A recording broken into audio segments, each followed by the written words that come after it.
Hello and welcome to the Vobes show. My name's Richard Vobes and this is my show. Today I'm in my second studio, my improvised studio. I'm somewhere else. I'm not in the beach hut in Worthing in West Sussex at the foot of the Downs and by the edge of the English Channel. I'm actually away in Shropshire. I'm in the county town of Shropshire, Shrewsbury, and I'm staying with the Harryarty. Oh, I've got to be on my best behaviour. In today's show, we're talking holidays, places to go, somewhere to be, somewhere that isn't home. You're listening to Richard Vobes. Yes, holidays. Have you been on holiday? Are you going on holiday? Are you planning somewhere in the sun? Here in Britain, as I record this, we've had quite a bit of sun actually. It's been remarkably hot. It's like Mediterranean weather up in the early 30s degrees, not Fahrenheit, of course. I've had to put my special sun hat on to protect the old bald head. One's got to protect the bald head. One's baldness is one's beauty. Of course, wherever I go, I'm still on my water diet and I'm pleased to have a little glug of that, keeping my skin pure and everything. So where have you been? I want to know. If this is the first time you visited the Vobes show and you think, hang on, what's this bald bloke spouting on about? Why am I interested in this? I was searching for something else. I've stumbled across this idiot. Well, you could stumble across me again, couldn't you, if you just subscribe. Subscribe, and that way you won't miss a single episode of this nonsense and burble that I shove out quite frequently. If you're a regular listener, obviously, viewer even, if you're a regular viewer, then hopefully you would have done the subscribe and maybe you'll give me a thumbs up, who knows. So we're talking about holidays. Write your comments in the comment box below and tell me where you've been and what was your favourite holiday. I, as a kid, back in the 70s, I suppose, maybe the late 60s, because I was born in 1963. Yes, it was a good year, thank you very much. And no, I don't really look that old, do I? No, exactly. But I was born in the early 60s and my parents did take us on holiday when we were wee children. We went to some of those early holiday resorts, Barcelona, Alicante, those sort of places. I remember the excitement as a kid flying in an aeroplane for the very first time, wondering and asking all those silly questions about will the wings fall off and do they flap as you go along.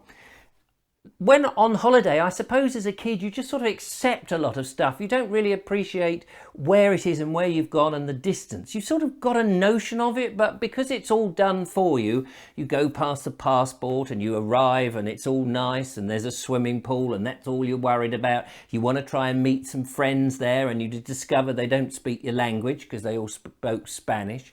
So that was my impression of the holiday. My dad loved going to Spain and he wanted to buy, I remember this is quite bizarre, he wanted to buy a plot where he could have a permanent caravan. It was a caravan site, it was called White Sands. Now I don't know if anybody watching this remembers the White Sands fiasco, and I think this happened in Spain. I'm just remembering this off the top of my head. I think this happened a lot when a prospectus developers thought this was a fantastic idea and said, hey, why don't you buy into this? You can have your caravan site here. Dad paid quite a lot of money to have this plot of land. The caravan site was going to have all amenities and a swimming pool and a washroom and, showers and all that sort of malarkey. And then suddenly they ran out of money. And Dad, I remember, towed his caravan this is back in the 60s, in the late 60s, early 70s. He had an old-fashioned, I don't know what it was, an Austin of some description. It was one of those cars, a car that had shape. Do you remember those cars that used to have shape? Yes, and he towed this caravan. It was, I don't know how long it was. Don't ask me silly questions. It was long enough, and it took him about 3 days to get down to Spain with this caravan towing on the back, maybe longer. And he arrived thinking that the place was going to be pretty immaculate. And when he arrived, it was just a pile of rubble. There were the plots, and he could find the plots. And I remember he took pictures of this thing, but he was ever so disappointed because that was going to be our family holiday, our regular family holiday. Never happened. But people do like that, don't they? Some people like to go to the same place year after year after year. Because why? Because they know they know it all, don't they? They know where they're going, they know the price of things, they know where the coffee shop is, they know where to get bread, they know the amenities, and it becomes a sort of home from home in the sunshine, and that's all very nice. Yet others are a little bit more adventurous, and they like to go to different places. They go, never the same place twice. Now, is that you? And if it is, which of the exciting places have you gone to and found to be really good? And which of those places were you most excited about, only to find that your expectations were just not met? I'd love to know. Write them in the comments. Some of the holidays that I've been on were mostly when I was, as I say, when I was a kid. These days, my whole life is a bit of a holiday. Now, I don't know whether that's a good thing or a bad thing. Perhaps that's because I sort of work in the media and I tend not to go zooming off on a package tour. For me, that doesn't sound fun. I remember once working on one of these big boats, these ocean liner jobs, where you entertain the people. Now, I didn't go on a cruise. I wasn't on a cruise. The boat, I didn't call it a boat, it was a ship. It was a huge, great P&O thing, or Queen Elizabeth type thing. You know the sort of thing. Bit of water, floaty, works a treat. Anyway, the point was, this one never left the dock. It was receiving everybody as they arrived. This was the entertainment that I used to do in the old days, before I lost the old eye and became Vobes One-Eyed Kenobi. People were arriving to go on this cruise on this new ship that had been freshly built down in Portsmouth, I think it must have been. And there was I and a bunch of other entertainers. Some were on stilts, others were juggling, some were unicycling, some were doing all sorts of magic, and I was doing mime, because I trained in mime. I don't know if you knew that.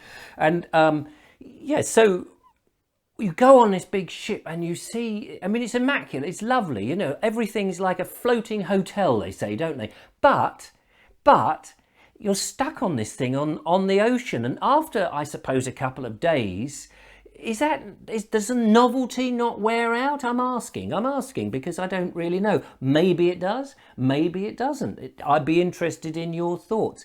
The most recent holiday that I've had, a proper what I would call a holiday, and that was with the Harriati, is when Harriet and I went down to Now I have to get this right because I always say Dartmoor. Dartmoor. I would say Dartford.